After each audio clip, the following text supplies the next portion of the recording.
தமிழ் வணக்கம். நீ பேசுறது கேட்காது. பொள்ளாச்சி அசோக் அசை ஹோட்டல் மெயின் ரோட்டில் இருக்குது. அந்த கடையில் அந்த கடையில் வந்து பிரியாணி இருக்குது, ரத்தப்பொரி இருக்குது, எம்டி பிரியாணி இருக்குது, கோலா உருண்டை இருக்குது, தலைக்கறி குடல் கறி எல்லாமே இருக்குதுப்பா இந்த கடையில். இது நாங்கள் சாப்பிட்டோம், அங்கே போய் சாப்பிட்டோம். இன்றைக்கி கடையில் இடம் இல்லை. கடையில் எல்லோரும் ஒரு இடத்துல உட்காந்து சாப்பிட்ற மாதிரிக்கெல்லாம் இடம் இல்லை. ஒரு சின்ன கடை தான், ரோட்டு மேலே இருக்குது அந்த கடை, ரொம்ப சின்ன கடை.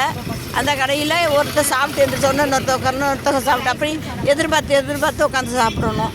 மொத்தமாக யாரும் போனோம் ஒரு டேபிளில் உட்காந்து சாப்பிட்டோம்லாம் சாப்பிட முடியாது. அந்த கடையில் எந்த நேரமும் கூட்டமாகவே இருக்கும். அருமையான கடை, சாப்பாடு அருமையான சாப்பாடு, பிரியாணிலாம் அருமையான பிரியாணி ஐட்டம், கிரேவி, சிக்கன் வறுவல், நாட்டுக்கோழி குழம்பு, மூளை, ரத்த பொரியல், கோலா உருண்டை எல்லா ஐட்டமும் இருக்குப்பா அந்த கடையில். நீங்கள் இந்த லைனில் வந்தீங்கன்னா யார் வந்தாலும் சாப்பிடலாம். ஆனால் கொஞ்சம் வெயிட் பண்ணி சாப்பிடணும்.